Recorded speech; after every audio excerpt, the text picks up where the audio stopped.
বিসমিল্লাহির রহমানির রহিম। আজকে হচ্ছে 16ই মার্চ 2026।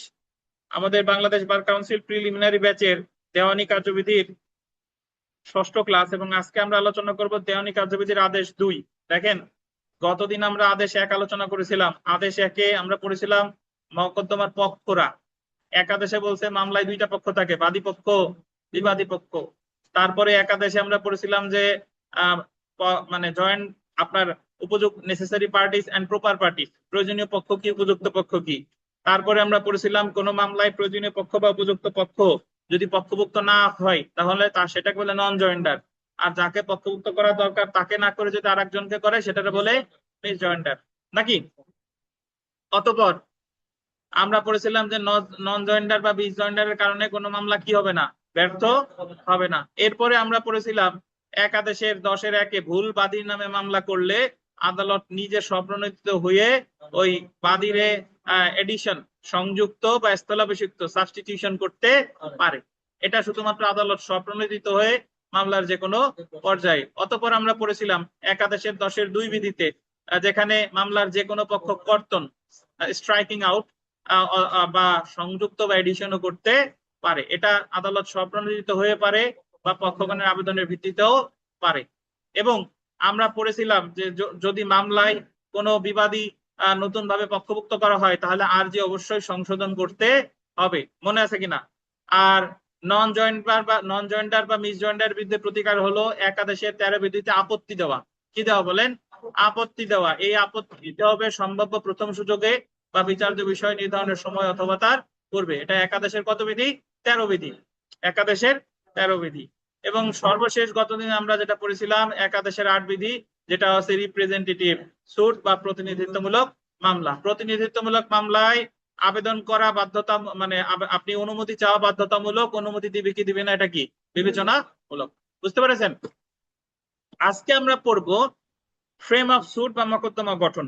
দেখেন, খুব বেশি প্রশ্ন এখান থেকে আসে নাই, বাট এটা গুরুত্বপূর্ণ। আদেশ 2, আপনি যদি প্রিলি বই ভালোভাবে পড়েন তাহলে আপনার লিখিত প্রস্তুতি 60% হয়ে গেছে। আর বাকি আমরা টেকনিক্যালি শিখবো যে এই এই প্রিলির পড়াটাকে কিভাবে লিখিততে রূপান্তর করা যায়। সেজন্য কোন জিনিস আপনি মুখস্থ করার পরিবর্তে আপনি একাদেশটা পড়ছেন, মনে মনে ভাববেন যে প্রয়োজনীয় পক্ষ কি, উপযুক্ত পক্ষ কি, আপনার ভাষায় কোন বিধানে আছে, রিপ্রেজেন্টেটিভ সুট কি, আপনার ভাষায় কল্পনা করবেন। এইভাবে মনে রাখতে হবে। আচ্ছা, মকদ্দমার গঠন দেখেন। প্রথমে দেখেন সমুদয় দাবি অন্তর্ভুক্ত করা। সমুদয় দাবি 2 আদেশের 1 বিধি অনুসারে মকদ্দমার কারণ সংশ্লিষ্ট সমুদয় দাবি অন্তর্ভুক্ত করে মকদ্দমাটি দায়ের করতে হবে। তবে মকদ্দমাটি আদালতের এখতিয়ারভুক্ত করতে বাদী তার দাবির কোনো অংশ পরিত্যাগ করতে পারে। এটার অর্থ হলো 2 আদেশের 1 বিধিতে বলছে যে কোনো বিষয়ে যদি কারো দাবি করার থাকে তাহলে যা যা দাবি করবে পুরোটা একসাথেই করবে। পুরোটা কি একসাথে করবে। যদি কেউ কারো কাছে 5 লাখ টাকা পায় তাহলে মামলা করতে হবে 5 লাখ টাকা পুরোটা চেয়ে। যদি আপনি 5 লাখ টাকা পুরোটা চেয়ে মামলা না করেন তাহলে পরবর্তীতে ধরেন 4 লাখ টাকা চেয়ে মামলা করছেন, পরবর্তীতে 1 লাখ টাকা চেয়ে কি করা যাবে না, মামলা করা যাবে না। তবে এখানে আরেকটা কথা বলছে, তবে ওই মামলাটি কোন আদালতের এখতিয়ারভুক্ত করতে, ধরেন সহকারী জজের এখতিয়ার 15 লাখ, তাহলে সহকারী জজের এখতিয়ারভুক্ত করতে আপনি একজনের কাছে পান 20 লাখ, কিন্তু আপনি যদি এই মামলাটা সহকারী জজের এখতিয়ারভুক্ত করতে চান তাহলে আমার মামলা করতে হবে কত, 15 লাখ। তখন আবার এটা করা যেতে পারে আর কি, আর বাকিটা পরিত্যাগ করবে। যাই হোক, আগে দেখেন দাবি বর্জন, স্প্লিটিং অফ ক্লেম।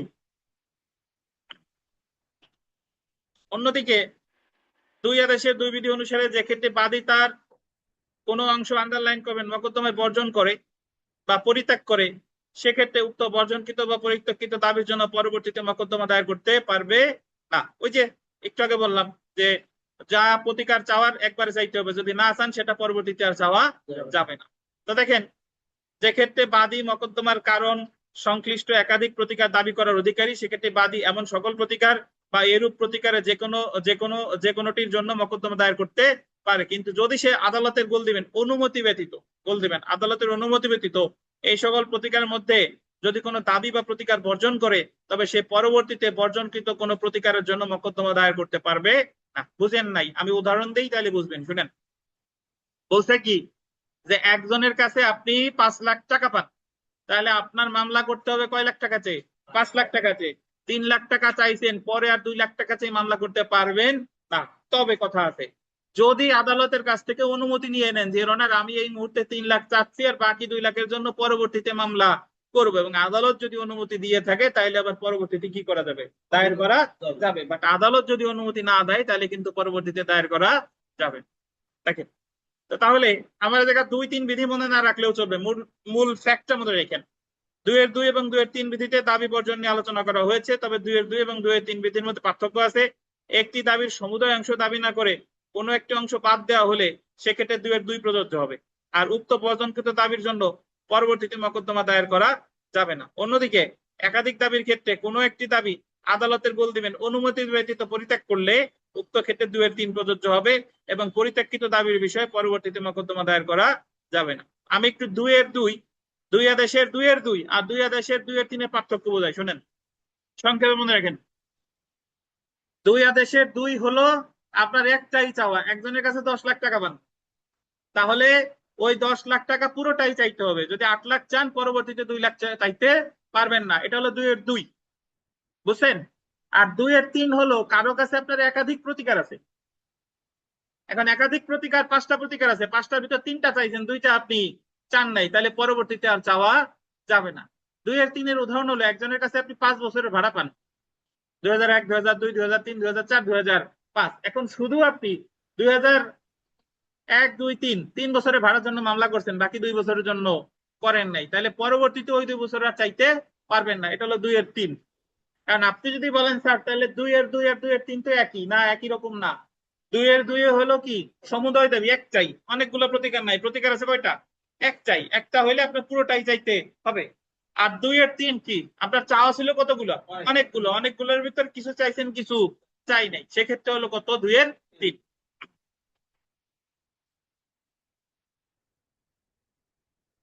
আমরা এখানে একটা উদাহরণে আসি, দেখেন।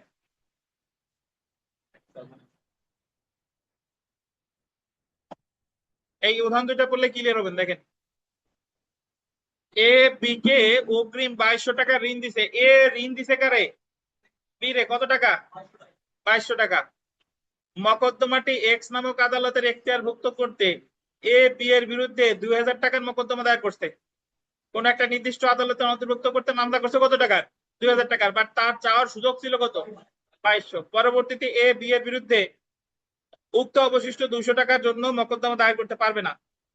এখানে 2-এর 2 প্রযোজ্য হবে, কারণ এই ক্ষেত্রে একটি দাবির কোনো একটি অংশ তথা 200 টাকা কি করা হয়েছে? 200 টাকা বর্জন করা হয়েছে। অর্থাৎ পুরো একটা দাবির আপনি যদি কোনো নির্দিষ্ট অংশ বর্জন করেন সেটা হলো 2-এর 2। আর যে ক্ষেত্রে আপনার একাধিক প্রতিকার ছিল, 2-একটা প্রতিকার চাইছেন বা 2-একটা চান নাই, সেক্ষেত্রে হলো 2-এর 3। এই যে 2-এর 3 উদাহরণ আমরা আসতেছি, দেখেন।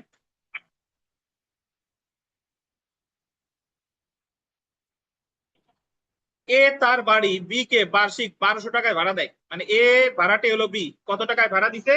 1200 টাকা। 2005, 6 ও 7 সালের সমুদয় ভাড়া বাকি এবং কি থাকে? অপরিশোধিত থাকে। 2008 সালে এ বি এর বিরুদ্ধে 2006 সালের ভাড়ার জন্য মামলা করে। কয় সালের? 6 সালের। তাহলে ভাড়া বাকি কয় বছরের? 3 বছরের। মামলা করছে কয় বছরের জন্য? 1 বছরের। এ বি এর বিরুদ্ধে 2005, 2006 ও 2007 সালের সমুদয় ভাড়া দাবি করে মকদ্দমা দায়ের করার অধিকারী ছিল, কিন্তু সে আদালতের অনুমতি ব্যতীত 2005 ও 2007 সালে ভাড়া মকদ্দমায় কি করেনি? দাবি করেনি। অর্থাৎ সে স্বেচ্ছায় এমন ভাড়া বর্জন বা পরিত্যাগ করেছে এবং উক্ত কারণে এ পরবর্তীতে বি এর বিরুদ্ধে 2005 বা 2007 সালের ভাড়ার জন্য মামলা করতে পারবে না। এই ক্ষেত্রে বিধি 2-3 প্রযোজ্য হবে, কারণ এই ক্ষেত্রে একাধিক দাবির মধ্যে আন্ডারলাইন করবেন, একাধিক দাবির মধ্যে কোনো এক বা একাধিক দাবি পরিত্যাগ করা হয়েছে। বুঝছেন? তাহলে আপনার পুরো একটা সমুদয় দাবির মধ্যে যদি কোনো অংশ ছেড়ে দেন সেটা হলো 2-এর 2। আর যে ক্ষেত্রে একাধিক দাবি ছিল এর মধ্যে থেকে কোনো একটা বা 2টারে ছেড়ে দিয়েছেন, এটা হলো 2-এর 3। তো এর মধ্যে এই প্রশ্ন যদি আসে, ধরেন আপনি 2-এর 3 জানেন না, পীযূষ, এটা কনফিউজ হওয়ার কিছু নাই, ওই বই তো একটা প্রশ্ন একটা লেখাই দিছি, আর একটু বাকি আছে, সেটুকু হলো ওই যে সমুদয় দাবি। জাত গেল বলা যাবে না, সবই আছে এর ভিতরে। আচ্ছা, এখন শুনেন, বিষয় হলো এই প্রশ্নটা আসছে যে একজনের অমুক অমুক তমুকরে ভাড়া দিছে, ভাড়াটিয়ার কাছে এত এত সালের ভাড়া বাকি এবং সে 1 বছরের ভাড়ার জন্য মামলা করছে, বাকি 2 বছরের ভাড়ার জন্য মামলা করতে পারবে কিনা, এ হলো কথা। এখন ধরেন আপনার ভাই দুইয়ের দুই আদেশ সম্পর্কে টোটালি কোনো ধারণাই নাই, কি দুই আদেশ সম্পর্কে ধারণাই নাই, তাহলে বাট আপনি race judicata, constructive race judicata মনে আছে, কনস্ট্রাকটিভ রেস জুডিকাটা মনে আছে যে যে কারণ বা যে যুক্তি আমি আগের মামলায় দেখাতে পারতাম, যদি আমি আগের মামলায় না দেখাই তাহলে পরবর্তী মামলায় কি দেখাতে পারবো না। তাহলে আপনি এভাবে ব্যাখ্যা দিতে পারেন যে যেহেতু 3 বছরের ভাড়া বাকি, তাহলে যখন সে মামলা করছে তার 3 বছরের ভাড়াই চাওয়া উচিত ছিল, যেহেতু 3 বছরের ভাড়া সে চাই নাই, তাহলে পরবর্তীতে আর বাকি 2 বছরের ভাড়া সে চাইতে পারবে না, কারণ পরবর্তীতে যে চাওয়াটা এটা কনস্ট্রাকটিভ রেস জুডিকাটা দ্বারা কি হবে, পারিত হবে। বুঝছেন? এখন তো তাহলে এটা কি প্রযোজ্য হবে কিনা, মানে এই আপনি এইভাবে লিখলে পরীক্ষক কি আপনারে মার্ক দিবে কিনা? অবশ্যই মার্ক দিবে, কারণ আমি তো একটা বিষয় তো অনেক বিষয়, মানে একটা ঘটনা তো অনেক ধারার মধ্যে পড়তে পারে, আমি আমার মতো ব্যাখ্যা দিছি, এটা আমার আপনার কি হবে না, ভুল হবে না। তো এজন্য ওই বঙ্গবন্ধুর 7 মার্চের ভাষণে আছে যে যার যা কিছু আছে প্রস্তুত থাকুক, যার বন্দুক আছে সে বন্দুক দিয়ে লড়াই করবে, যার কামান আছে কামান দিয়ে লড়াই করবে, যার বাঁশ আছে কি বাঁশ দিয়ে লড়াই করবে, যার কিছু নাই সে কি দিয়ে লড়াই করবে, খালি হাত দিয়ে লড়াই করবে। কিন্তু তাই বলে বিনা যুদ্ধে মাঠ কি দেওয়া যাবে না, ছেড়ে দেওয়া যাবে না। এই মানসিকতা যখন আপনার মধ্যে আসবে তখনই কিন্তু আল্লাহ আপনাকে সফল করবেন। বুঝতে পারছেন? আল্লাহ বলছে এই যে বিভিন্ন সময় ধরেন, আমি একটু এমনি উদাহরণ দিই যে আপনারা হিন্দু ধর্ম বলেন বা ইসলাম ধর্ম বলেন, হিন্দু ধর্মে বলি দেয় বা ইসলাম ধর্মে কুরবানি দেয়, এ জায়গা কে কত বড় কুরবানি দিছে, উট দিছে নাকি দুম্বা দিছে নাকি বড় গরু দিছে, এটা কিন্তু দেখবে না, আল্লাহ দেখবে কি তার মেন্টালিটি কি আছে, সে কি মানুষ দেখানোর জন্য দিচ্ছে নাকি ওনার সন্তুষ্টির জন্য দিচ্ছে। তা আপনার বিষয়টাও তাই, আপনার ওই জায়গা পরীক্ষক আপনারে দেখবে যে আপনি অনেক লেখছেন কিন্তু সামঞ্জস্য নাই, আপনার দেখবে যে আপনার উত্তরের সাথে আপনার প্রচেষ্টা আছে কিনা, আপনি পারেন না কিন্তু ভুল লেখলেও অ্যাটলিস্ট আপনি যুক্তি ওখানে দিচ্ছেন। বুঝতে পারছেন? এটা যদি করতে পারেন তাহলেই ইনশাল্লাহ পাশ করে যাবেন। তাহলে এটা কিন্তু প্রকৃতপক্ষে কনস্ট্রাকটিভ রেস জুডিকাটা দিয়েও কি করা যায়, লেখা যায়। আর এই যে যে আমরা গতদিন পড়েছিলাম যে 12 ধারায়, 11 ধারায় তো রেস জুডিকাটা, 12 ধারায় পড়ছিলাম bar to further suit, bar to further suit পরবর্তী মামলা দায়েরের বাধা, এই হলো পরবর্তী মামলা দায়েরের উদাহরণ, 2-2 আর 2-3, 2-2 আর 2-3। খুব জটিল কিছু না কিন্তু, 2-2 হলো আপনি পুরো একটা বিষয় 1 লাখ টাকা পান, 1 লাখ টাকায় চাইতে হবে, যদি 80,000 চান পরে 20,000 চাওয়া যাবে না, এটা হলো 2-2। আর 2-3 হলো আপনি অনেকগুলো প্রতিকার পান, অনেকগুলো প্রতিকার একসাথেই চাইতে হবে, যদি 3টা চাইছেন 2টা চান নাই তাহলে ওই বাকি 2টার পরবর্তীতে চাওয়া যাবে। তবে উভয় ক্ষেত্রেই ওই জিনিসগুলো পরবর্তীতে চাওয়া যাবে কখন জানেন, যদি আদালতের অনুমতি নিয়ে থাকে তখন। এ হলো কথা, আশা করি বুঝতেন। আচ্ছা, আমরা চলে আসি, কেউ না বুঝলে প্রশ্ন করেন, প্রশ্ন করবেন, হাত তুলবেন, সরাসরি মুখ দিয়ে বলার দরকার নাই, হাত তুলেন, আমি পড়ানো শেষে আপনাদের সুযোগ দিব প্রশ্ন করার। মকদ্দমার কারণ একত্রীকরণ, joinder of cause of action, এ জায়গায় 1 আদেশ 3 বিধি লেখা আছে না, লিখবেন 2 আদেশ 3 বিধি।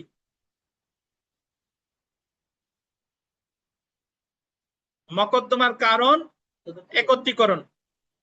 আচ্ছা, কজ অফ অ্যাকশন শব্দটার অর্থ কি? কজ অফ অ্যাকশন মানে হলো নালিশের কারণ উদ্ভব, কি বলেন, নালিশের কারণ উদ্ভব, মানে যেদিন থেকে আপনার মামলা করার কারণ উদ্ভব হয় তাকে বলে কজ অফ অ্যাকশন। আপনার একজন বেদখল করছে, মামলা করার কারণ উদ্ভব হবে কখন, তখন বেদখল করছে। আপনি একজনের কাছে টাকা পান, সে বললো যে টাকা আর দিব না, কারণ উদ্ভব হবে কখন, যেদিন থেকে অস্বীকার করছে। তাহলে যেদিন থেকে মামলা করার মানে দিনক্ষণ শুরু হয় সেটাকে বলে কজ অফ অ্যাকশন, নালিশের কারণ উদ্ভব হয়। এই তাহমিনা, তাহমিনা বলেন তো যে দেওয়ানি কার্যবিধির কত ধারায় কজ অফ অ্যাকশনের সংজ্ঞা দিছে, 2-এর উপধারা কততে?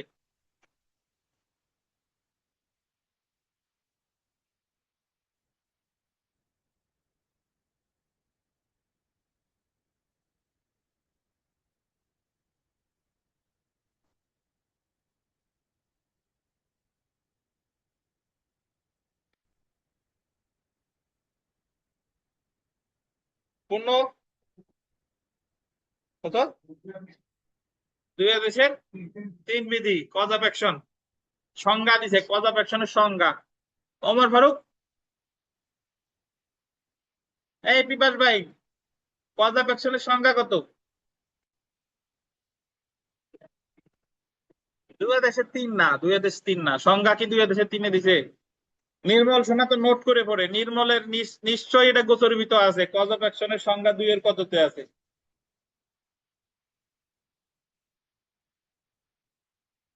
এই বিষয়ে মানে নোট এখনো করা হয় নাই না? আচ্ছা, বুঝতে পারছি। প্রভাস, হ্যাঁ, কি নাই? সংজ্ঞা নাই? পীযূষ কি বলে নাই কেন? নাই, কজ অফ অ্যাকশনের সংজ্ঞা দুই ধারায় নাই, বুঝতে পারছেন? নালিশের কারণ উদ্ভব পরীক্ষায় টিকা আকারে আসে যে কজ অফ অ্যাকশন, তাহলে ওই জায়গা বিভিন্ন সংজ্ঞা দুই দুই দুই ধারায় থাকলেও দুই ধারায় কিন্তু কজ অফ অ্যাকশনের সংজ্ঞা নাই। তাহলে কজ অফ অ্যাকশন হলো যেদিন থেকে আপনার মামলার কারণ উদ্ভব হয় সেটারে বলে কি? Cause of action. আর কজ অফ অ্যাকশন থেকে মামলা করার তামাদি মেয়াদ গণনা কি হয়? শুরু হয়। তো joinder of cause of action মানে কি? Joinder of cause of action মানে হলো, মানে আর একটা কজ অফ অ্যাকশনের আর একটা কথা হলো যে আপনি কজ অফ অ্যাকশন মানে হলো যার উপর ভিত্তি করে আপনি মামলাটা করেন। ধরেন আপনারে বেদখল করছে, তাহলে এই মামলার কজ অফ অ্যাকশন কি? দখল চাওয়া। বুঝেন কিনা? আপনার একজন মালিকানা অস্বীকার করছে, এখন আপনি মালিকানার স্বীকৃতি চান, কজ অফ অ্যাকশন কি? মালিকানা স্বীকৃতি। বুঝেন কিনা? আপনারে ওই আপনার ভাই আপনারে বাদ ব্যতীত অন্য একজনের কাছে জমি বিক্রি করে দিছে, তাহলে এই মামলার কজ অফ অ্যাকশন কি? অগ্রক্রয়। বুঝেন কিনা? তাহলে এখানে বলতেছে যে joinder of cause action, joinder মানে হলো কি? একত্রীকরণ। গতদিন আমরা একাদশে পড়েছিলাম জয়েন্ডার অফ পার্টিস, মনে আছে কিনা? Joinder of parties. তো joinder of cause of action মানে হলো যে আপনার যদি অনেকগুলো চাওয়া থাকে, তাহলে সবগুলো চাওয়া আপনি একটা মামলায় চাইতে পারেন। ধরেন আপনার দখল চাচ্ছেন, আপনি সত্ত্ব চাচ্ছেন, আপনি মধ্যবর্তী মুনাফা চাচ্ছেন, এই তিনটা চাওয়ার জন্য আপনার আলাদা করে তিনটা মামলার দরকার নাই। কজ অফ অ্যাকশন কয়টা? তিনটা।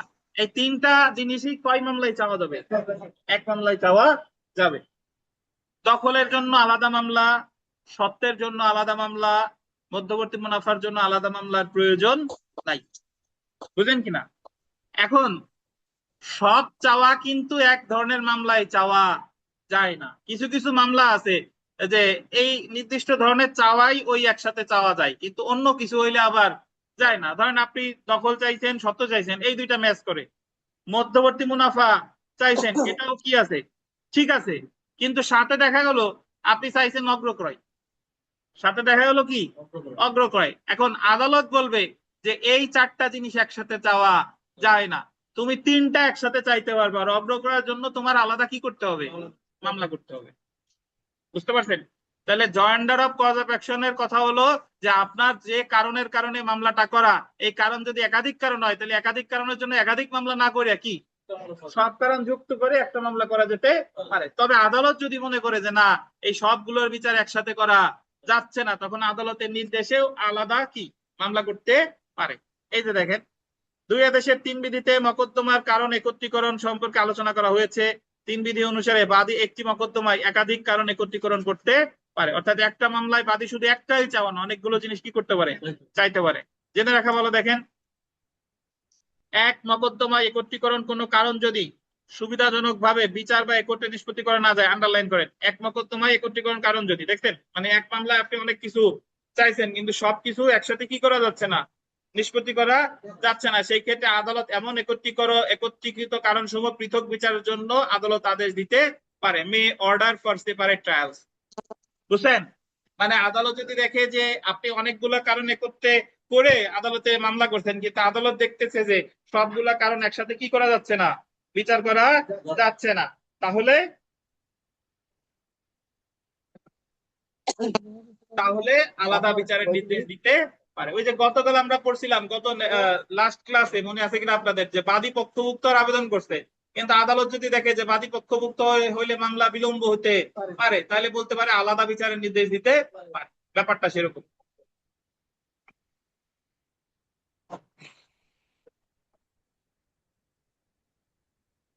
এরপরে দেখেন, অন্যদিকে মকদ্দমার কারণের অপসংযোগ সম্পর্কে যে কোনো আপত্তি প্রথম সম্ভাব্য সুযোগে, অন্যথায় এমন আপত্তি পরিত্যাগ করা হয়েছে মর্মে কি হবে, গণ্য হবে। মানে একজন ব্যক্তি অনেক কিছু একসাথে চাইছে, সে দখল চাইছে, সত্য চাইছে, মধ্যবর্তী মুনাফা চাইছে, অগ্রগামী চাইছে, বাটোয়ারা চাইছে, অনেক কিছু চাইছে। যে আমি বারবার কোর্টে উকিল সাহেবের টাকা দেবো না, একবারই টাকা দিছি, যা চাওয়ার আছে একবারে চাইছি। এখন আদালত যদি বলে, মানে সরি আদালত কিছু বলে নাই, এখন প্রতিপক্ষের যদি কোনো আপত্তি থাকে যে ইওর অনার এক মামলায় তো এত কিছু চাওয়া যাবে না, তাহলে সে আপত্তিটা দিবে কখন? এই যে সম্ভাব্য প্রথম সুযোগে, একটা আর্লিয়েস্ট অপরচুনিটি। আপনি দেখছেন 2-3 মাস গেছে, এরপরে এসে আপত্তি দিলে কি হবে? না, আপনার আপত্তি জানাতে হবে সম্ভাব্য প্রথম সুযোগে, বুঝছেন? তারপরে দেখেন মকদ্দমার কোন পক্ষের অপসংযোগ, misjoinder of parties. মিসজয়েন্ডার of parties তো আমরা কতদিন বুঝছি যে যারে পক্ষভুক্ত করার দরকার তারে করে না, এটা হলো মিসজয়েন্ডার অফ পার্টিস। আর মকদ্দমার কারণের অপসংযোগ, misjoinder of causes of action. Misjoinder of causes of action, misjoinder of causes of action কি, মানে যে যে কারণ আপনার চাওয়া দরকার সেটা আপনি না চাইয়ে অন্য আর একটা চাইছেন, এটা হলো মিসজয়েন্ডার অফ কজেস অফ অ্যাকশন, বুঝছেন? বা মকদ্দমার কোন কার্যক্রমের ভুল ত্রুটি বা অনিয়মের দরুন কোন মকদ্দমার গুণাগুণকে আদালতের এখতিয়ারকে ক্ষুণ্ণ না করলে কোন ডিক্রি পরিবর্তন বা আন্ডারলাইন করেন বহুল অংশে রদ করা যাবে না বা মকদ্দমাটি পুনর্বিচারে পাঠানো যাবে না। এই কথাটা বলছে কত ধারায়? 99 ধারায়। মানে এই কথাটার অর্থ হলো যে একটা মামলায় মিসজয়েন্ডার অফ পার্টিস হয়েছে, পক্ষগণের অপসংযোগ হয়েছে, একটা মামলায় মিসজয়েন্ডার অফ কজেস অফ অ্যাকশন হয়েছে, একটা মামলায় অন্যান্য ভুল ত্রুটি হয়েছে। বাট সার্বিক দিক বিবেচনা করে আদালত যদি দেখে যে সবকিছু ভুল হওয়ার পরও এই মামলার গুণাগুণ প্রভাবিত হয় নাই, মানে 50 মার্কস আছে, 50 মার্কস আছে। আপনি অনেক সহজ প্রশ্ন পারেন নাই, অনেক ভুল করছেন, অনেক সময় নিয়ে দাগাইছেন, বাট এত ভুল ত্রুটির পরেও আপনার কত আছে? 50 আছে। তাহলে আদালত এই ডিক্রি বাদ দিবে না বা কি পুনরায় বিচারের জন্য ফেরত পাঠাবে। এটাই হচ্ছে কত ধারা? 99 ধারা। বুঝেন কিনা? মানে প্রশ্ন অনেক সহজ হয়েছে, আপনি অনেক সহজ প্রশ্ন ভুল করছেন, একেবারে শেষ মুহূর্তে যে খাতা টানিয়ে নিয়ে গেছে, আফসোস করতেছেন। বাট দিন শেষে যদি দেখা যায় যে আপনি সব কাইটে কুইটে কত পাইছেন? 50 পাইছেন, তাহলে কি আপনার বাদ দিবে? বাদ দিবে না। ব্যাপারটাও তাই যে বিচার আদালত অনেক ভুল করছে, এই বিচারে মিসজয়েন্ডার অফ পার্টিস হয়েছে, মানে যারে পক্ষভুক্ত করার দরকার নাই তারে করছে। মিসজয়েন্ডার অফ কজেস অফ অ্যাকশন হয়েছে, মানে যা কারণ চাওয়ার সুযোগ নাই তাও কি চাইছে। তারপরে অন্যান্য ভুল ত্রুটি হয়েছে, কিন্তু সার্বিকভাবে বিবেচনা করে ন্যায় বিচার কি হয় নাই? ব্যাহত হয় নাই। তাহলে কি ডিক্রি রদ করবে? না, করবে না। পুনর্বিচারে পাঠাবে? না, পাঠাবে না। কত ধারায় বলছে? 99 ধারায়।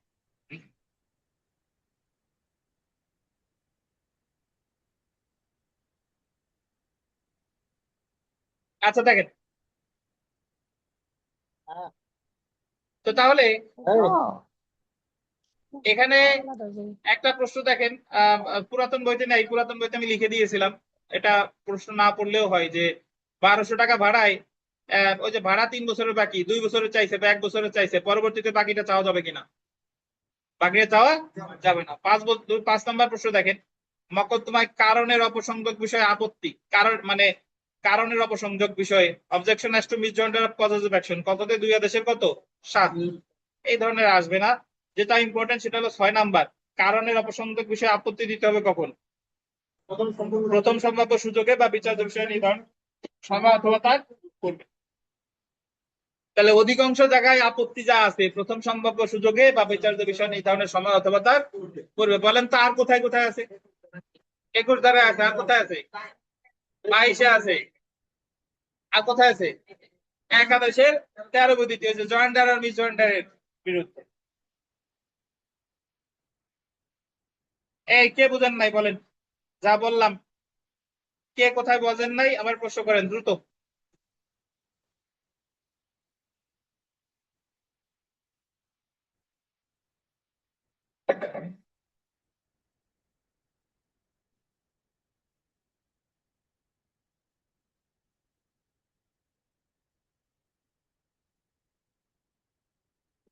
নাকি কি বোঝেন নাই তাই বোঝেন নাই?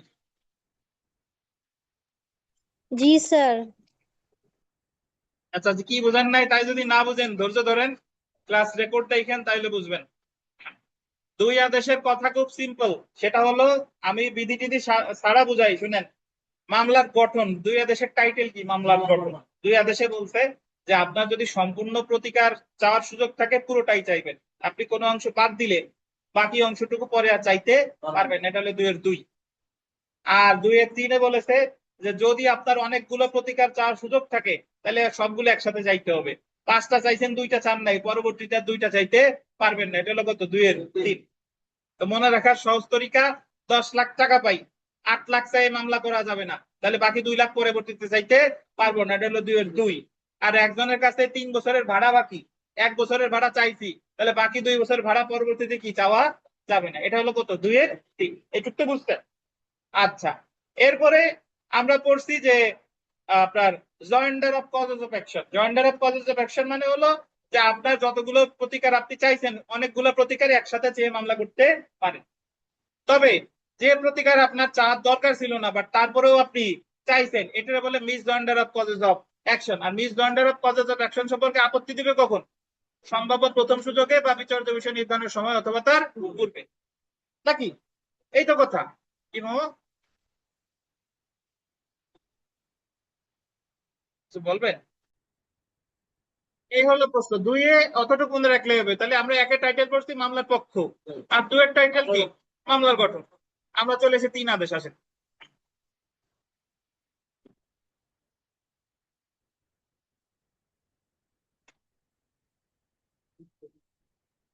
এই আপনারা যারা ইউটিউবে আমার লেকচার দেখেন, বিশেষ করে তাদের জ্ঞাতার্থে বলি, মানে আমাদের এখানে কতদিন আমি তো ওই রেজাল্ট শিট তৈরি করে, ধরেন পাস করছে হলো সারা বাংলাদেশে 8,500।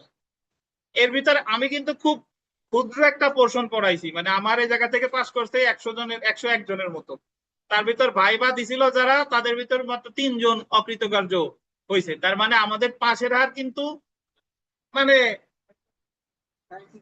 97%-এর কাছাকাছি, নাকি? আচ্ছা, তো আমরা কিন্তু ওই ইউটিউবে তালিকা দেই, আপনাদের ফেসবুক গ্রুপে দিলাম, ইসে দিলাম। ইউটিউবের একজন কমেন্ট করছে, কি জানি কমেন্ট করলো, সবই তো গোপালী না কি জানো লিখে যেন কমেন্ট করছে একটা, গোপালী লিখা। তো আমি আবার ওনারে পাল্টা কমেন্ট করলাম যে গোপালীতে এত জলে কেন? গোপাল, আমি তো গোপালগঞ্জ যেহেতু কোচিং, এ জায়গা গোপালগঞ্জের লোকজন বেশি থাকবে, এটাই তো স্বাভাবিক। আর আপনার যদি এত জলে, আপনি গোপালগঞ্জের চ্যানেল কি দেখতেছেন কেন? আপনারা যারা ইউটিউবের ক্লাস করেন, সারা বাংলাদেশের কোন কোচিং সেন্টারে কিন্তু এই ক্লাসগুলো কেউ এভাবে দেয় না, বুঝছেন? এমসিকিউ বলেন, লিখিত বলেন, ভাইবা বলেন, বিজিএস বলেন, কেউ এগুলা কি দেয় না।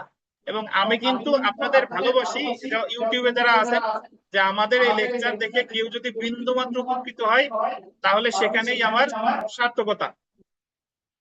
আচ্ছা, তো এজন্য ওনাদের মতো লোক যেরকম আছে, আবার অনেক লোক আছে যে স্যার আপনার, আমি সরাসরি আপনার স্টুডেন্ট না, বা ইউটিউব লেকচার দেখে আমি পাস করছি, এরকম অসংখ্য লোকজন আছে। আর এই উমর ফারুক, আপনার সমস্যা কি?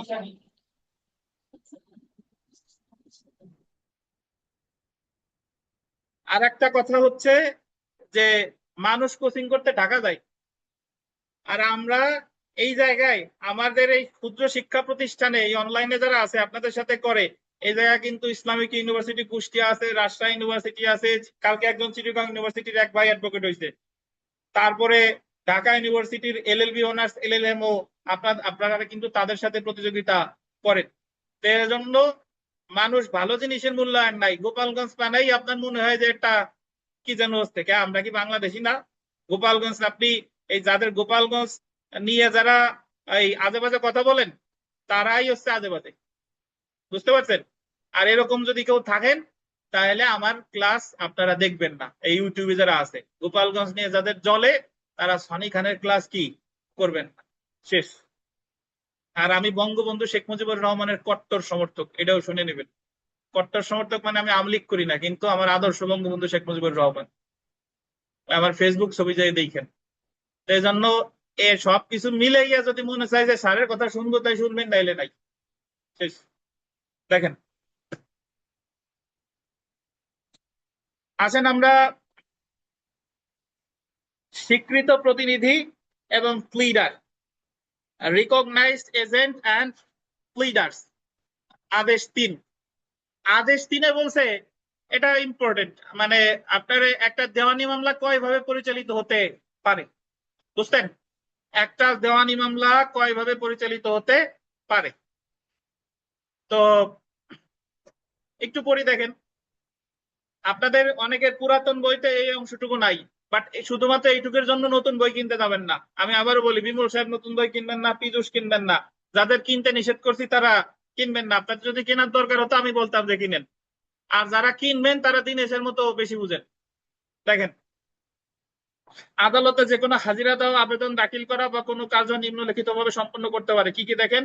কোনো পক্ষ ব্যক্তিগতভাবে, এ পার্টি ইন কি পার্সন, মানে যিনি মামলা করছে বা যার বিরুদ্ধে মামলা করছে তিনি নিজেই ওই মামলা কি করতে পারে, চালাতে পারে তার স্বীকৃত প্রতিনিধির মাধ্যমে, বাই হিজ রিকগনাইজড এজেন্ট, মানে সে চালাচ্ছে না বাট সে আর একজনকে দিছে, যে ধরেন পাওয়ার অফ অ্যাটর্নি দিল তোর ভাইরে, যে আমার মামলা তুমি যে চালাও, তাহলে নিজে পারে, আবার কি প্রতিনিধির মাধ্যমে পারে। 3 নম্বর দেখেন, তার স্বীকৃত বা ক্ষমতাপ্রাপ্ত প্লিডার বা উকিলের মাধ্যমে, by his recognised pleader. Recognised pleader মানে জানেন, মানে হচ্ছে উকিল। উকিল নিয়োগ, এই যে যে আপনারা যে পাশ কষ্ট করে পড়তেছেন, আপনাদের নিয়োগ হলো এই যে 3 নম্বরে। তাহলে যে কোনো মামলা, দেওয়ানি মামলা কয়ভাবে চালানো যায়?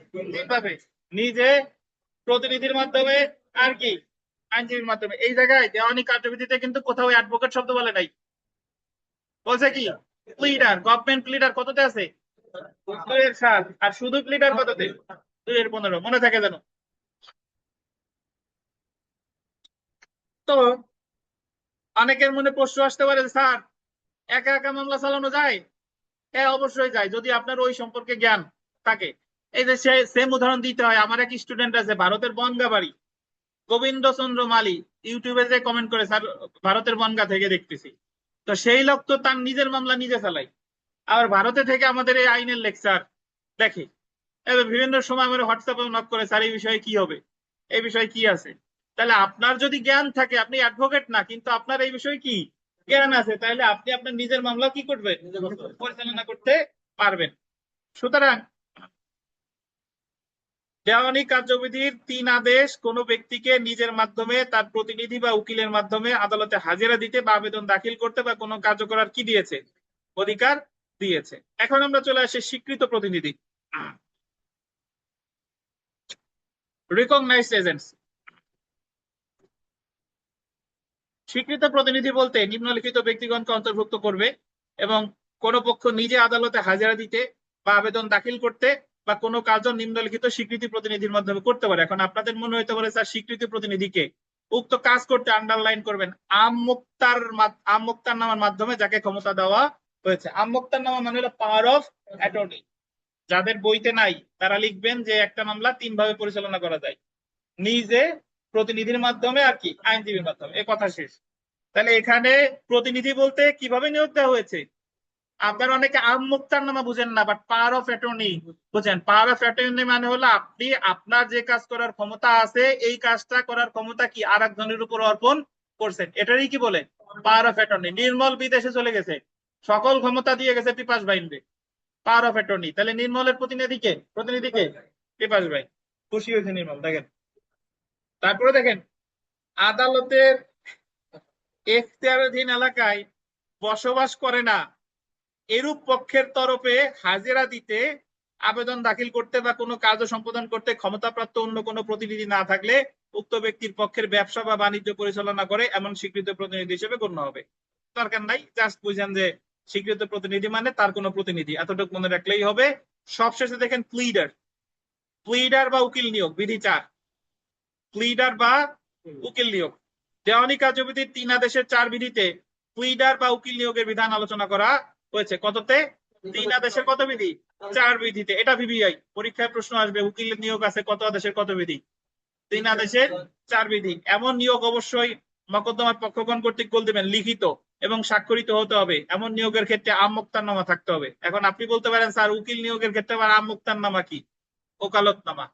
যারা কোর্ট কাছারিতে গেছেন জানেন যে আপনি যখন কোনো উকিলদের রাখেন, আপনি বাদী পক্ষে রাখেন বা আসামি পক্ষে রাখেন, উকিল যখন আপনার কাজ করবে আপনার সাথে উকিলের একটা চুক্তিপত্র আছে, যেটারে কি বলে ওকালতনামা। তাহলে ওকালতনামা যখন সাইন হয়ে গেল তার মানে সে আপনার প্লিডার।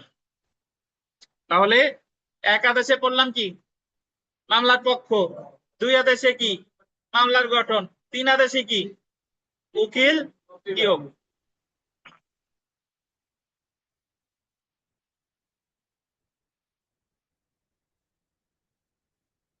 আচ্ছা, আর আর আপনাদের ইউটিউবের জ্ঞাতার্থে আমি আরো কতগুলো কথা বলি শুনেন। আওয়ামী লীগ সরকার ক্ষমতায় ছিল 2008 থেকে 2008-এর 31শে আগস্ট থেকে 2024-এর 5 আগস্ট পর্যন্ত, নাকি?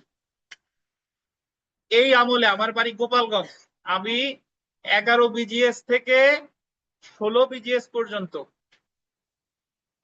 6টা বিজিএস এ একটা না ভাইবা দিছি।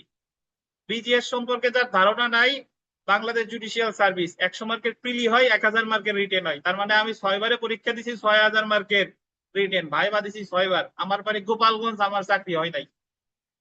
সো আপনাদের যাদের ধারণা যে গোপালগঞ্জ মানেই চাকরি, এটা ওই দূর থেকে ভাবেন যে গোপালগঞ্জ মনে হয় একেবারে আমরা বেহেশতের ভিতরে আছি। ঠিক আছে, ওই যে ওপারের নদীর ওপারের ঘাস সবসময় সবুজ বা কাশফুল ভালো দেখা যায়, বিষয়টা তাই। তো আপনাদের এরকম না, গোপালগঞ্জের মানুষের মধ্যে আওয়ামী লীগ সরকার নিয়ে অনেক হতাশা আছে। এমন না যে আওয়ামী লীগ সরকার ছিল বলে আমরা সবকিছু পাইছি। যারা আপনারা গোপালগঞ্জ আসছেন তারা গোপালগঞ্জের অবকাঠামোর সাথে অন্য বগুড়া বা অন্যান্য জায়গার অবকাঠামোর তুলনা করবেন, তাহলে দেখবেন যে গোপালগঞ্জ একটা মফস্বল শহরের মতো না, মফস্বল শহরের মতো।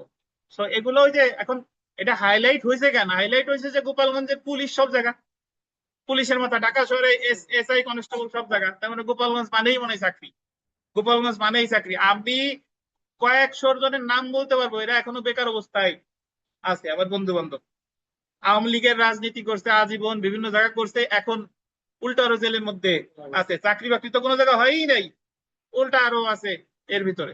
তো আপনাদের যারা এই বাইরের যারা আছেন, এই গোপালগঞ্জ সম্পর্কে আপনাদের এই যে মানে দ্বিচারিতা, গোপালী বলেন এই বলেন সেই বলেন, এগুলা বাদ দিতে হবে। দেখেন, আর বাদ না দিলে আমার চ্যানেলে এসে আজে বাজে কথা বলবেন না, আমার ছায়া মারাবেন না, আমার ক্লাস করার দরকার নাই। আপনি যে জায়গা ভালো জিনিস আছে সেই জায়গা যেয়ে দেখেন। আচ্ছা দেখেন, তো এখানে আমরা 1 নাম্বার প্রশ্নটা পড়ি। আদালতে হাজিরা আবেদন বা কোনো কার্য করতে হবে পক্ষগণ ব্যক্তিগতভাবে, পক্ষগণের স্বীকৃত প্রতিনিধির মাধ্যমে, পক্ষগণের উকিলের মাধ্যমে, উপরের কি সবগুলা। এখন আপনারা অনেকে না বুঝে এই আদেশগুলো মুখস্থ করেন। অনেকে 50টা আদেশ দেখবেন যে বোকার মতো মুখস্থ করতেছে, 50টা আদেশ, এই আদেশে এই আদেশে এই আদেশে, এইগুলো আপনার মুখস্থ করার কোনোই প্রয়োজনীয়তা নাই। আমরা যখন প্রতিটা আদেশ পড়বো অটোমেটিক্যালি এই জিনিসগুলো আপনার মনে কি গেঁথে যাবে। ধরেন আমরা 1 আদেশে পড়ছি মামলার কি পক্ষ, 2 আদেশে কি গঠন, 3 আদেশে কি বললাম উকিল নিয়োগ, স্বীকৃত প্রতিনিধি বা উকিল নিয়োগ। তাহলে 3টা আদেশ পর্যন্ত আমাদের অলরেডি কি হয়ে গেছে। আচ্ছা আমরা চলে আসি, আসেন এবার পড়বো 4 আদেশ।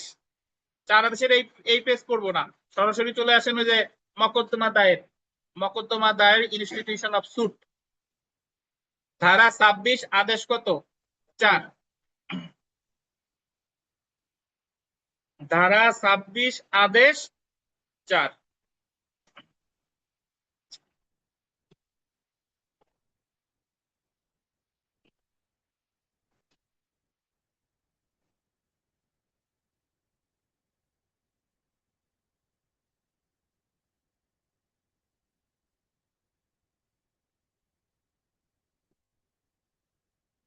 দেখেন, আমি প্রথম দিন বলছিলাম যে ধারার সাথে আদেশের পার্থক্য কি। ধারায় যে জিনিসটার সংক্ষিপ্ত বলছে, আদেশে সেটারে কি বলছে বিস্তারিত ভাবে। তো দেখেন, প্রথমে আমরা চলে এসেছি 26 ধারা, এটা বেশ গুরুত্বপূর্ণ। শেখ সাহেব কোথায়, তানভীর সাহেব কই? আচ্ছা দেখেন,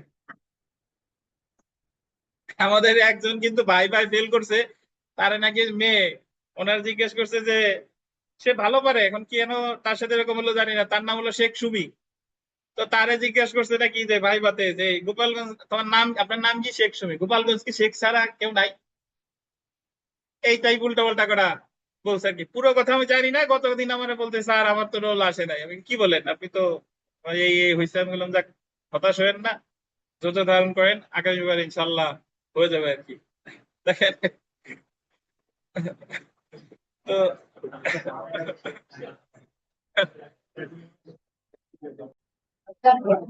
এই 26 ধারা দেখেন, 26 ধারায় বিধান করা হয়েছে প্রত্যেকটি মকদ্দমা, আন্ডারলাইন করেন। কি হয়েছে দেখেন,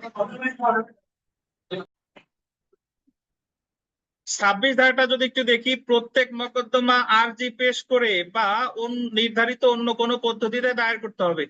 এটা খুবই তাৎপর্যপূর্ণ একটা কথা।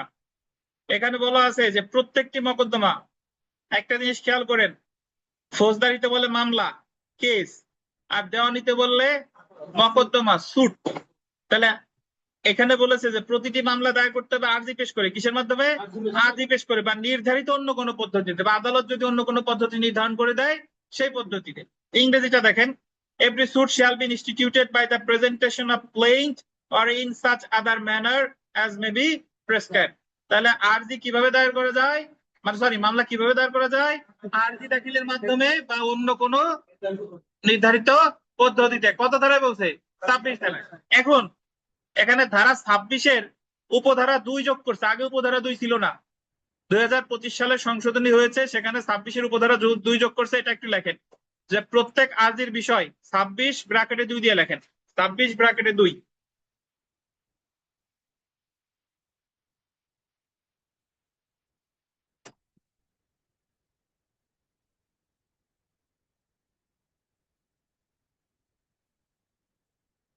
প্রত্যেক আরজির বিষয়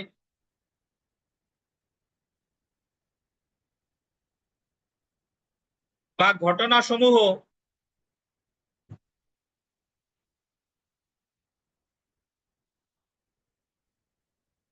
হলফনামার মাধ্যমে প্রমাণ করতে হবে।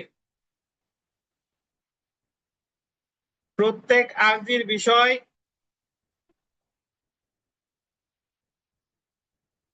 আচ্ছা একজন বলছে ভলিউম কমে গেছে, আপনাদের কি তাই মনে হয়? একটু জানান। প্রত্যেক স্যার আবার আরজির, একটু বলেন স্যার। স্যার জি ঠিক শুনতে আছে পাইনি, স্যার। আবার একটু বলেন। ঠিক আছে। ঠিক আচ্ছা আছে স্যার। বলতেছি, প্রত্যেক আরজির বিষয় বা ঘটনা সমূহ হলফনামার মাধ্যমে প্রমাণ করতে হবে।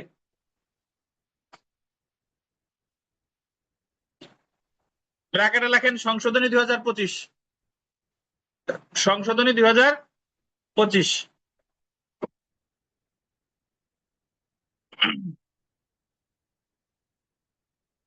ভাই এই কথাটা খুবই তাৎপর্যপূর্ণ, একটু শুনেন।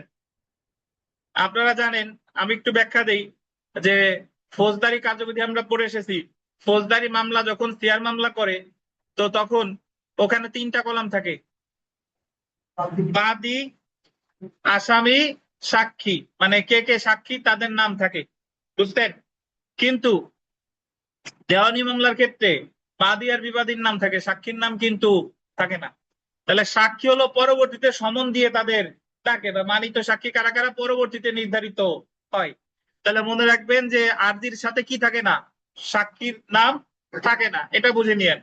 এখন একটা দেওয়ানি মামলা ধরেন বাদী দায়ের করছে, বাদী দায়ের করার পর বাদীর সাক্ষীরা হাজির হবে, বাদীর সাক্ষীরা জবানবন্দি দিবে, বাদীর সাক্ষীরা জেরা করবে কি? বিবাদীর আইনজীবী। এ হলো কথা, নাকি? ফৌজদারিতেও তাই।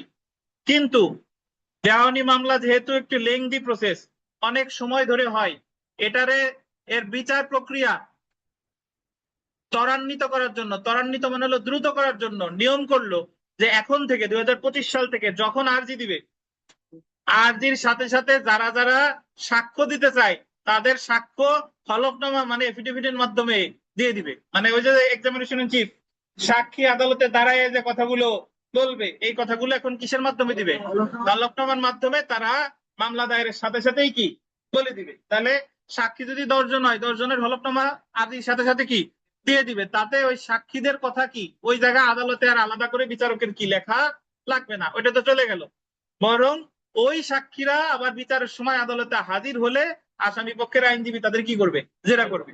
তাহলে তাদের জবানবন্দি এখন আর কি নেওয়া লাগতেছে না। যেহেতু জবানবন্দি নেওয়া লাগতেছে না, তাহলে অনেকটা সময় কি হচ্ছে, বেঁচে যাচ্ছে। তাহলে এই নিয়মটা করছে কত সালে? 2025 সালে। তাহলে আলী আরজির সাথে বিষয় বা ঘটনাসমূহ কিসের মাধ্যমে প্রমাণ করতে হবে? হলফনামা। কত সালে নিয়ম করছে? 2025 সাল। এই যে যে তানভীর আলম খান অ্যাডভোকেট কিন্তু এই ঘুমাই ঘুমাই হলো, দেখেন এখনো ঘুমাচ্ছে, আগেও ঘুমাচ্ছে। আচ্ছা আসেন, তাহলে আমরা চলে আসি চার আদেশের এক বিধিতে এখন। তাহলে 26 ধারা আপনারা বুঝতেন, 26-এ সাবসেকশন 1 এন্ড সাবসেকশন 2, মানে প্রতিটি মোকদ্দমা দায়ের করতে হবে কিসের মাধ্যমে? আরজি দাখিলের মাধ্যমে। আর আরজির সাথে সাথে কি দিতে হবে? হলফনামা দিতে হবে। এটা হলো 26-এর 2। এখন 26 ধারায় কোথাও কিন্তু বলে নাই যে আরজিটা কার কাছে দিতে হবে, আরজির সাথে সাথে কি কি টাকা লাগবে, বা আরজি কিভাবে দাখিল করতে হবে, এই কথাগুলো কিন্তু 26 ধারায় নাই। তাহলে এই কথাগুলো আছে কততে? চার আদেশে। তাহলে 26 ধারার বিস্তারিত বিধিবিধান আলোচনা করেছে কোথায়? চার আদেশে। আমরা চার আদেশটা একটু পড়বো। বিমল সাহেব কি খারাপ লাগতেছে নাকি? আচ্ছা দেখেন, চার আদেশের এক বিধিতে বলা হয়েছে আদালত, আন্ডারলাইন করবেন, আদালত বা তৎকর্তৃক এতদ উদ্দেশ্যে নিযুক্ত কর্মকর্তার নিকট, আদালত অথবা কে? তৎকর্তৃক এতদ উদ্দেশ্যে নিযুক্ত কি কর্মকর্তার নিকট আরজি উপস্থাপনের মাধ্যমে প্রত্যেকটি মোকদ্দমা দায়ের করতে হবে। তার মানে আপনি এই আরজি উপস্থাপন করবেন কার কাছে? আদালতের কাছে অথবা কার কাছে? এই উদ্দেশ্যে যে কর্মকর্তা আছে তার কাছে। এবং আরজির সাথে আন্ডারলাইন করবেন, যতজন বিবাদী থাকে ততগুলো আরজির অবিকল নকল অনুরূপ সকল বিবাদীর উপর সমন জারির জন্য দাখিল করতে হবে। অর্থাৎ বিবাদী যদি 10 জন থাকে, আরজির নকল দিবেন কয়টা? 10টা। কিসের জন্য? সমন জারির জন্য। তাহলে বিবাদীর যতজন নকল ততগুলো, এটা কিন্তু 26 ধারায় বলে না, এটা বলছে কোথায়? চার আদেশে। এখন আমরা চলে এসে আবশ্যিক শর্ত সমূহ। এখানে আরো বেশ কতগুলো গুরুত্বপূর্ণ কথা আছে দেখেন।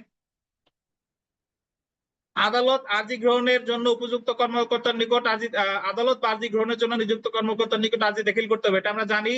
যতজন বিবাদী থাকবে ততগুলো আরজির অবিকল নকল অনুরূপ সকল বিবাদীর উপর সমন জারির জন্য কি করতে হবে? জারি করতে হবে। এটা আমরা জানি। সমন জারির জন্য গোল দিবেন প্রয়োজনীয় ফি, প্রসেস ফি বলে।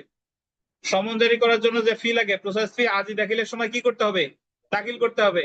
এবং মকদ্দমা ব্যতীত অন্যান্য কার্যক্রমের ক্ষেত্রে উক্ত কার্যক্রমের জন্য যখন আবেদন করতে হয় তখন পরিশোধ করতে হবে। তাহলে যখন আপনি আরজি, যদি এভাবে প্রশ্ন আসে যে প্রসেস ফি আপনি কখন দিবেন? আরজি দাখিলের সাথে সাথে। আর অন্যান্য কার্যক্রমের ক্ষেত্রে যখন আবেদন করা হয় তখন। 4 নাম্বার, প্রত্যেক বিবাদীর জন্য সমনের একটি নকল সহ বিবাদীর পূর্ণ সঠিক ঠিকানাযুক্ত যথোচিত খামে আগাম, আন্ডারলাইন করবেন, আগাম প্রাপ্তি স্বীকারপত্র আরজির সাথে বাদীকে দাখিল করতে হবে। প্রাপ্তি স্বীকারপত্র মানে হলো এডি, অ্যাকনলেজমেন্ট ডিউ। এডি মানে হলো যে সমন গিয়ে জারি হয়েছে কিনা, এটা এবার ফেরত আসে যে সে একসেপ্ট করছে কিনা। সবশেষের লাইনটা ভিভিআই। দেওয়ানি কার্যবিধির 6 ও 7 আদেশ 6 ও 7-এর বিধি অনুসরণ করে আরজি তৈরি করতে হবে। পরীক্ষায় প্রশ্ন আসবে যে আরজি তৈরি করতে হবে কত কত আদেশ অনুসারে? 6 ও 7। আর এটা বলছে কত হয়, কত আদেশে? 4 আদেশে। 4 আদেশে বলছে যে আরজি প্রস্তুত করতে হবে 6 ও 7 আদেশের বিধি অনুসরণ করে। এখন আমরা যদি একটু দেখি যে তাহলে 26 ধারা এবং 4 আদেশের মধ্যে পার্থক্য কি। 26 ধারায় বলা হয়েছে যে আরজি দাখিলের মাধ্যমে মোকদ্দমা দায়ের করতে হবে। অন্যদিকে উক্ত আরজি কোথায় এবং কিভাবে দাখিল করতে হবে সেটা বলছে কোথায়? 4 আদেশে। সুতরাং প্রত্যেকটি মোকদ্দমা দায়ের করতে হবে আরজি দাখিলের মাধ্যমে। সুতরাং প্রথমে জানতে হবে আরজি কিভাবে প্রস্তুত করতে হয়। আরজি প্রস্তুত করতে হলে কি কি তথ্য উল্লেখ করতে হবে তা আদেশ 6 এবং 7 আদেশে কি করা আছে? উল্লেখ করা আছে। আবার পরের লাইনটি ইম্পর্টেন্ট দেখেন, লিখিত জবাব প্রস্তুত করতে হলে কি কি তথ্য উল্লেখ করতে হবে সেটা আছে 6 আর 8। আদেশ কত? 6 আর 8। তাহলে আরজি আছে 6 আর কত? 7। আর লিখিত জবাব 6 আর 8।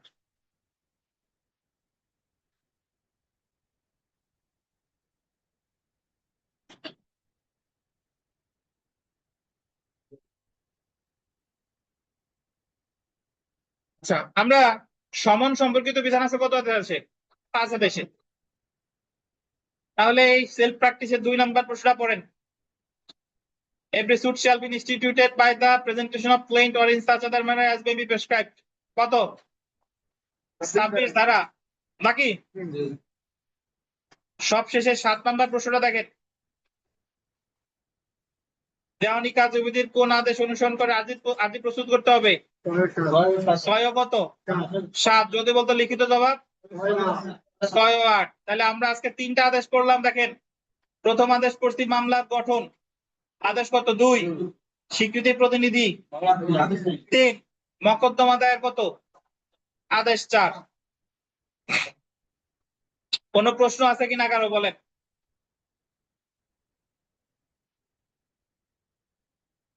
অনলাইন অফলাইনে যারা আছেন কোন প্রশ্ন আছে?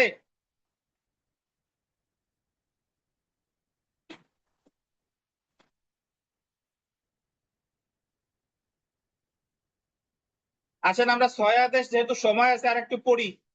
আদেশ 6, যদি বলেন যে স্যার 5 আদেশ কেন পড়বেন না? 5 আদেশ পরে। 1 আদেশে মামলার পক্ষ, 2 আদেশে গঠন, 3 আদেশে উকিল নিয়োগ, 4 আদেশে কি? মামলা দায়ের, মকদ্দমা দায়ের। মাঝে 5 আদেশ বাদ দিলাম, এখন করব আদেশ 6। প্লিডিংস জেনারেলি, প্লিডিংস 6 আদেশের এক বিধিতে কি আছে? প্লিডিংস। এখন শুনেন, এখান থেকে ভাইবার প্রশ্ন হয় বা প্রিলির প্রশ্ন হয়। যদি আপনাকে বলে প্লিডিংস, তাহলে আরজি এবং জবাব। দেখেন, বাদী যে মামলা করে, যে লিখিত আবেদনটা দাখিল করে, সেটাকে বলে আরজি, ইংরেজিতে বলে প্লেইন্ট। আর আরজির পরিপ্রেক্ষিতে বিবাদী যেটা জমা দেয় সেটাকে কি বলে? Written statement. ঠিক আছে? এই প্লেইন্ট এবং রিটেন স্টেটমেন্ট দুইটারে একত্রে বলে কি? প্লিডিংস। এবং বললে দুইটাই, আরজি এবং জবাব। আর যখন বলছে প্লিডিং, এস বলে নাই, কি বলে নাই? আরজি বা জবাব।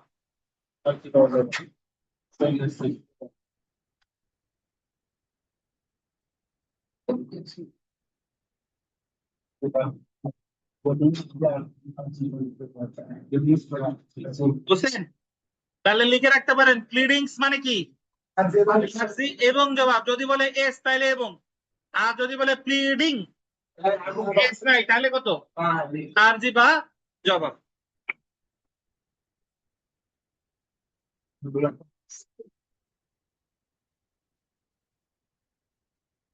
দেখেন, প্লিডিংস অর্থ কি? প্লিডিংস অর্থ হলো আরজি বা লিখিত জবাব। এটার ভুল আছে, প্লিডিংস বলছে, আরজি কি হবে? এবং হবে, এবং করে দেন। প্লিডিংস অর্থ হলো আরজি এবং জবাব। খান খান, কি সমস্যা? খান, খাওয়া শুরু করেন। গ্লাস দেবো, ওই যে গ্লাস আছে, এই নির্মল, ইয়া গ্লাস দেন।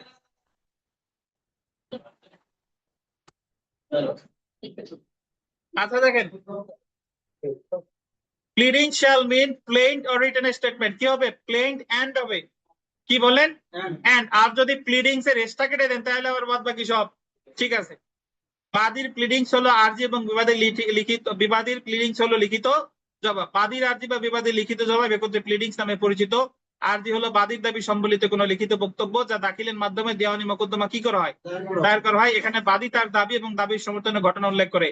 লিখিত জবাব হলো বিবাদী কর্তৃক বাদীর দাবির উত্তর সম্বলিত কোনো লিখিত বক্তব্য। এখানে বিবাদী সাধারণত বাদীর দাবি অস্বীকার করে লিখিত বক্তব্য দেয়। অর্থাৎ বাদী তার আরজিতে যা যা দায়ের করে সবকিছু বিবাদী এসে জবাবে কি করবে? অস্বীকার করবে। বিবাদী যদি কোনো কিছু অস্বীকার না করে, তাহলে ধরে নেওয়া হবে সে সেটা কি করেছে? স্বীকার করেছে বলে ধরে নেওয়া হবে। আচ্ছা,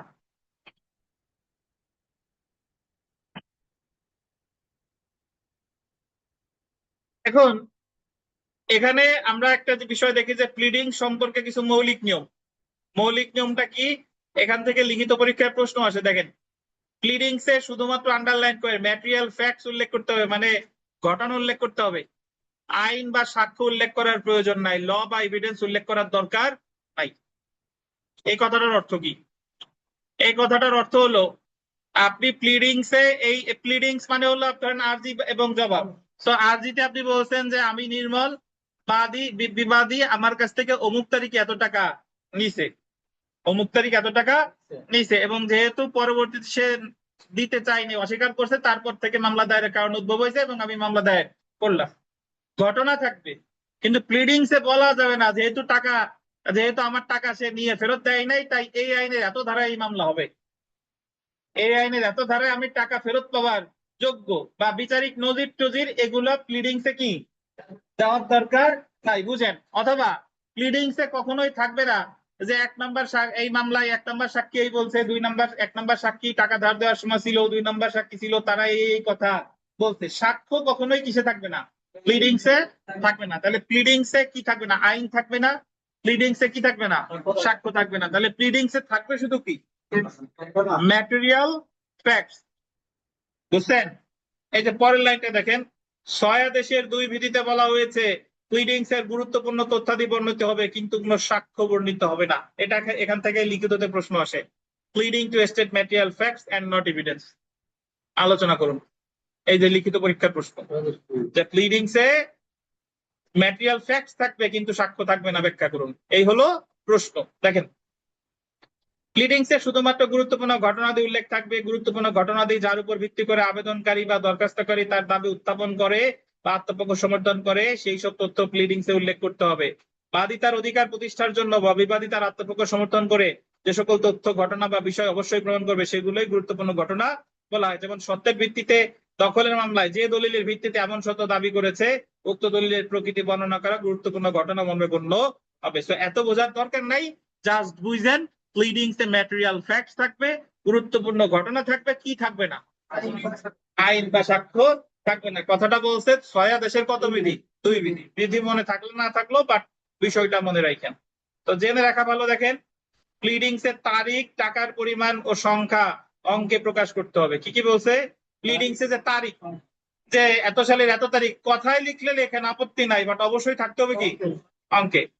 টাকার পরিমাণ 10,000 টাকা, অবশ্যই সংখ্যায় থাকতে হবে। তারপর কথায় লেখেন আপনার ব্যাপার, এগুলা সংখ্যায় প্রকাশ করতে হবে। বুঝতে পারছেন? এরপর ডান সাইডে যদি দেখেন ব্যাখ্যা আর প্রয়োজন নাই, জাস্ট আমরা মনে রাখবো প্লিডিংস কত আদেশে আছে? 6 আদেশ। আমরা বিগত বছরের 1 নম্বর প্রশ্নটা দেখি। দেখেন, দেওয়ানি কার্যবিধি অনুসারে প্লিডিংস অর্থ কি? এই জায়গা আমরা জানি প্লিডিংস মানে আরজি এবং জবাব। এখন বলবেন স্যার পড়াইলেন আরজি এবং জবাব, এই জায়গাতে এবং নাই, এই জায়গা আছে কি? বা এখন অপশনে দেখেন তো এবং আছে কিনা। এবং যেহেতু নাই, তাহলে এই জায়গা উত্তর হবে কোনটা? বা। যদি কোনো অপশনে আরজি এবং জবাব থাকতো আর কোন অপশনে আছে আরজি বা জবাব, তাহলে উত্তর হতো কি? আরজি এবং জবাব। বুঝছেন? 2 নাম্বারটা দেখেন, প্লিডিংস এর অর্থ কি? আরজি লিখিত জবাব, আরজি ও লিখিত জবাব, উকিলের বক্তব্য, কোনটা? আরজি ও লিখিত জবাব। তারপরে সেলফ প্র্যাকটিসের 2 নাম্বার দেখেন, দেওয়ানি কার্যবিধির কত আদেশের কত বিধিতে প্লিডিংস কে সংজ্ঞায়িত করেছে? 6 আদেশের কত বিধি? 6 আদেশের 1 বিধি। তারপরে 6, 7, 9 নাম্বার প্রশ্নটা পড়ে দেখেন, প্রত্যেক প্লিডিংস এ গুরুত্বপূর্ণ ঘটনা বা বিষয় সময়ের বিবৃতি উল্লেখ করতে হবে কি আকারে? সংক্ষিপ্ত আকারে। সংক্ষিপ্ত আকার মানে ইন এ কনসাইজ ফর্ম। এটা ইংরেজি মনে রাখেন, ইন এ কনসাইজ ফর্ম মানে কি? সংক্ষিপ্ত আকারে।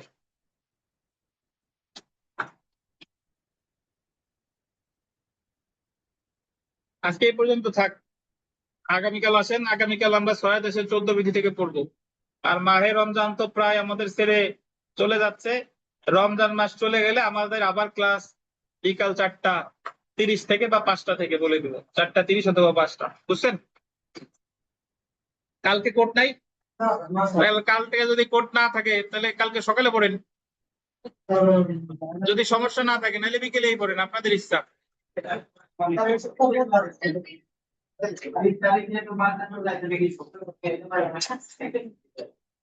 জি,